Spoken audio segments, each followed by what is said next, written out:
आइसकेको छु मयुङ डाँडा साउने। यहाँबाट चाहिँ हामीले यस्तो दृश्य देख्न सक्यौँ है। यस्तो देखिन्छ बिहानैको दृश्य। मकालु हिमाल चाहिँ त्यो पारीको अरे एकदमै नजिक देखिँदो रहेछ यहाँबाट। र यतापट्टि चाहिँ यस्तो छ, घामहरू उदाउनु लागेको छ सो भर्खरै अनि एकदमै चिसो भइरहेछ। हावा एकदमै साह्रो चलिरहेछ, हेर्न सक्नुहुन्छ तपाईँहरूले। यहाँनिर रुखहरू पनि कति हलिरहेछ हेर्नु त ल। एकदमै हावा चाहिँ चलिरहेछ होइन। अनि एकदमै अब बिहानै भइसक्यो है। अब घाम पनि झुल्किन लाग्यो। अनि हामीले यहाँ बसेका आजको मयुङबाट चाहिँ अहिले हामीले यस्तो दृश्य देख्न सक्यौँ र तपाईँहरूले पनि देख्न सक्नुहुन्छ। यो चाहिँ मकालु हिमाल रहेछ। यहाँबाट चाहिँ एकदम नजिकमा मकालु हिमाल देखिन्छ। अनि गुराँसहरू पनि राम्रो फुलेको छ होइन। अब यही मोबाइलबाट चाहिँ राम्रो देखिएको छैन। र पल्लोपट्टि यहाँबाट यतापट्टि चाहिँ अहिले यस्तो बवाल तरिकाको छ नि, राम्रो छ। त्यो पनि तपाईँहरूलाई हामी देखाउने नै छौँ। अनि यतापट्टि निकै राम्रो छ, तर हावा निकै चलेको खसिरहेको छ। अनि यहाँ हाम्रो टोली यस्तै हुनुहुन्छ। अहिले चाहिँ हामी ट्याक्कै मयुङमा छौँ, मयुङ साउनेमा।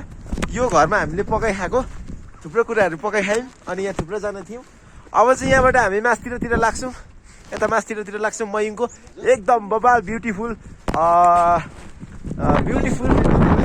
ब्युटिफुल के हो, ब्युटिफुल ठाउँ छ होइन।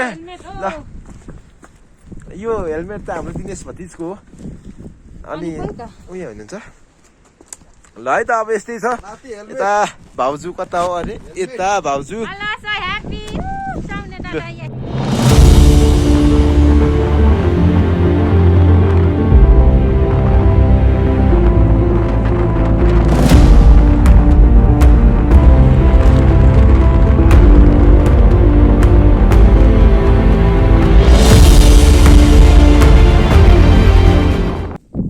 अहिले अब एकदमै साउने मयुङ डाँडाको चुलीमा पुग्न आँटेको छौँ। सबैभन्दा अग्लो डाँडामा के साथ गइरहेछौँ।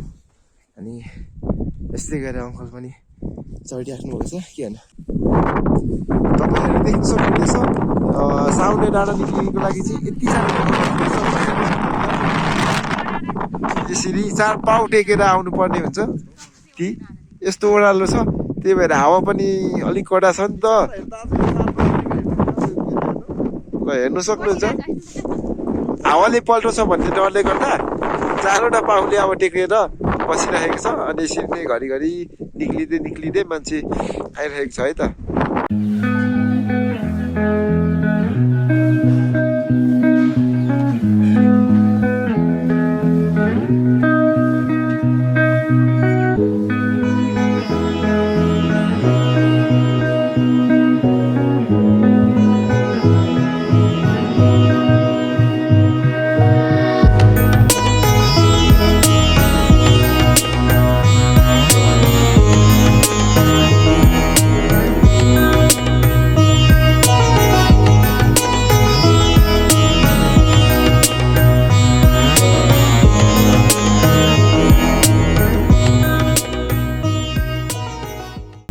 एकदम अगाडि झुकेर हिँड्नुहोस्।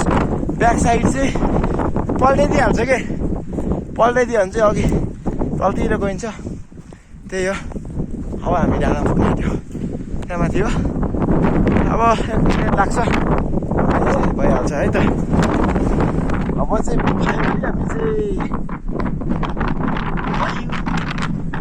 मयुङ डाँडा सबैभन्दा अग्लो डाँडामा पुगिन्छौँ। यसको उचाइ भनेको चाहिँ ठ्याक्कै 3300 मिटर जति छ। 3300 मिटर अराउन्डमा चाहिँ यो होइन, यो अवस्थित छ यो ठाउँ होइन।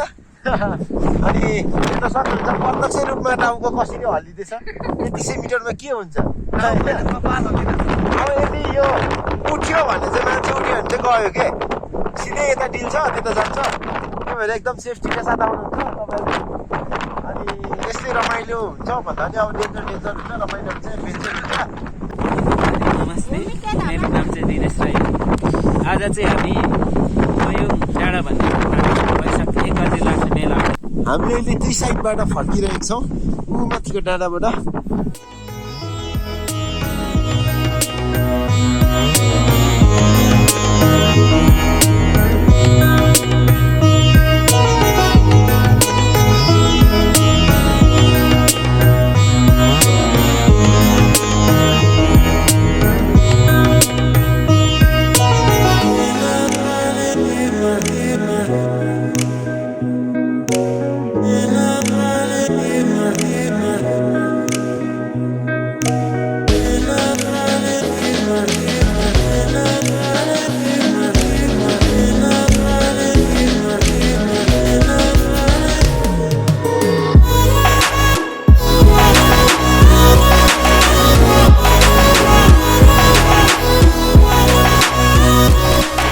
हामीले मयुङ डाँडामा केही भाइ बहिनीहरूसँग केही मिठा मिठा कुराहरू गरेका थियौँ, केही प्रश्नहरू गरेका थियौँ, केही जिज्ञासा राखेका थियौँ।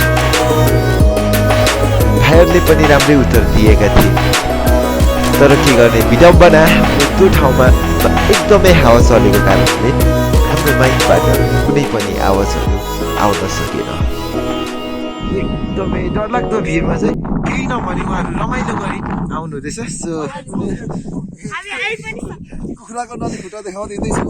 सो यसरी नै यहाँ चाहिँ थुप्रै थुप्रैजनाहरू आउनु हुँदैछ। सो कहाँबाट को हुनुहुन्छ? हामी चेपागाउँबाट आउनु हुँदैछ हजुरहरू। अरू पनि थुप्रैजना आउनु हुँदैछ। को कहाँबाट आउनु हुँदैछ हामीलाई थाहा छैन, त्यही पनि ठिकै छ अहिलेको लागि चाहिँ। अहिले चाहिँ म हाँसपोखरीबाट साउनेबाट हाँसपोखरीतिर लाग्दैछु। मेरो पछाडि देख्न सक्नुहुन्छ तपाईँले चाहिँ थुप्रैजना आउनु हुँदैछ। हेर्नु त, थुप्रैजना मेरो पछाडि आउनु हुँदैछ। उहाँहरू आफ्नो आफ्नो टिमहरू हुनुहुन्छ। सो यसरी लाग्छ मेला होइन। अहिलेको टिम र अहिलेको टिमहरू एकदम छुट्टा छुट्टै हो। हेर्नु त कति धेरै मान्छे आउँछ होइन। सो सबैजना अब यहाँ आएर एकचोटि भिजिट गरिदिनु होला मयुङ डाँडालाई एकचोटि है त।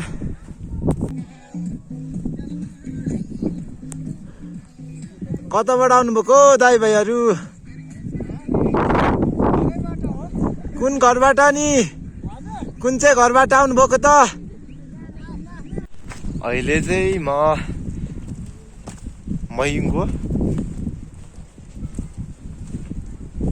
होमस्टेमा जाँदैछु। होमस्टे जाने बाटोमा छु। सो जाँदाखेरि एकदमै यो बाटो चाहिँ गुराँसै चिमलले भरिएको रहेछ। अनि एकदमै राम्रो छ, सजाएको जस्तै देखिन्छ, तर एकदमै राम्रो छ। यहाँ देख्न सक्नुहुन्छ यही बाटो हुँदै हामी तल होमस्टे पनि जान्छौँ। अनि यो बाटोमा एकदमै मजाले चिमल र गुराँसहरू फुलेका छन्। अहिले चाहिँ हामी अब होमस्टेको करिब 50 मिटर टाढोमा छौँ, नजिकमा छौँ। अब हामी प्रवेश गर्ने नै वाला छौँ होमस्टे। अहिले हामी ठ्याक्कै होमस्टेको अगाडि छौँ। सो अब हामी यहाँबाट भित्र पस्दैछौँ है त। यहाँबाट चाहिँ ट्यागको गेट चाहिँ यहाँनिर रहेछ, यहाँ रहेछ। ल हामी यहाँबाट सट्टै पस्दैछौँ है त। ल पस्नु पाइयो नि होइन? भित्र पसिसकेपछि चाहिँ तपाईँहरूलाई म यहाँभित्रको केही कुराहरू देखाउने छु। यहाँनिर एउटा भवन रहेछ, सायद के को कसो त्यो थाहा छैन। अगाडि बस्ने ठाउँ, यता किचन सायद छ, किचन। यतातिर यसलाई के भन्छ, जुठोबाट गर्ने ठाउँ। यतिको ठुलो ठाउँ नै छ मयुङको ठाउँमा। यो एकदमै ठुलो र राम्रो। हेर्दै जाउँ। यता सायद कोठा रुमहरू हो, रुम अनि टेन्ट पनि रहेछ। थुप्रै व्यवस्था गर्नुभएको रहेछ। यता भनेको हाम्रो किचन। अनि सबै यो रुम नै होला सायद है। खासै भन्दा नि यतिको यहाँको लागि एकदमै ठुलो हो। तर अब अरू बाहिरी हिसाबले हेर्ने हो भने ठिकैको ठाउँ छ। त्यस्तो ठुलो पनि होइन, सानो पनि होइन, ठिकैको छ। सो यहाँ चाहिँ हामीले टोइलेटको व्यवस्था यहाँ गरिएको छ। एकदमै ढुक्क साथ तपाईँ यहाँ आइसकेपछि निर्धक्क साथ बस्न सक्नुहुन्छ। होमस्टेमा बस्नको लागि चाहिँ भर्खरै एउटा जानकारी प्राप्त गरियो। तपाईँहरूले बेलुका आएर एक रात सुत्न चाहनुहुन्छ भने चाहिँ प्रति व्यक्ति 300 रुपियाँ लाग्दो रहेछ। र यदि तपाईँहरू खाना बस्न चाहनुहुन्छ भने रिजर्भ भन्ने हुँदो रहेछ। त्यस्तो चाहिँ तपाईँहरूलाई 3600मा चाहिँ यहाँनिर चाहिँ व्यवस्था गरिएको रहेछ है त। मयुङमा चाहिँ घोडा यसरी चराइन्छ अरे के। यो चाहिँ मान्छे बोक्ने घोडा हो कि के गर्ने हो थाहा छैन। पर पनि एउटा छ।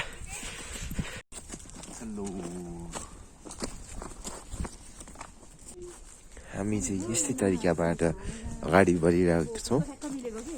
हजुर, अनि रमाइलो गर्दै र केही उत्सुकता बोक्दै हामी मयुङ हाँस पोखरीतिर लागिरहेछौँ। प्रति व्यक्ति 30 रुपियाँ को टिकट काटेपछि मात्रै हामी भित्र बस्न पाउँछौँ है। ल जाउँ हामीले हिँड्यो। सो अब हामी भित्र पस्छौँ अनि भित्र पसिसकेपछि तपाईँहरूलाई यहाँको पोखरी र भित्र के छ त्यो हामी फेरि तपाईँहरूलाई देखाउने नै छौँ। अहिले चाहिँ हामी हाँस पोखरीमा आइसकेको छौँ। हाँस पोखरी हामी प्रवेश गर्दाखेरि देखिने दृश्य चाहिँ यस्तो हुँदो रहेछ। अनि भनेको पोखरी भनेको एकदमै ठुलै छ अनि अगाडि भनेको यो पोखरी चाहिँ कस्तो बनिएको रहेछ भने नि वरिपरि डाँडा अनि डाँडा को मुनि चाहिँ समतल हुन्छ नि त्यो भागमा चाहिँ ट्याक्क पानी जमिएर चाहिँ पोखरी बनेको रहेछ। अनि यसलाई चाहिँ अहिले थोरै ग्रुपहरू आइरहेको रहेछ। दिउँसो अलिक बेलुका भइसक्यो, दिउँसो चाहिँ थुप्रै नै आउँछ। सो एक ग्रुप उहाँ अगाडि जान्छ। यसरी हेर्न सक्यो।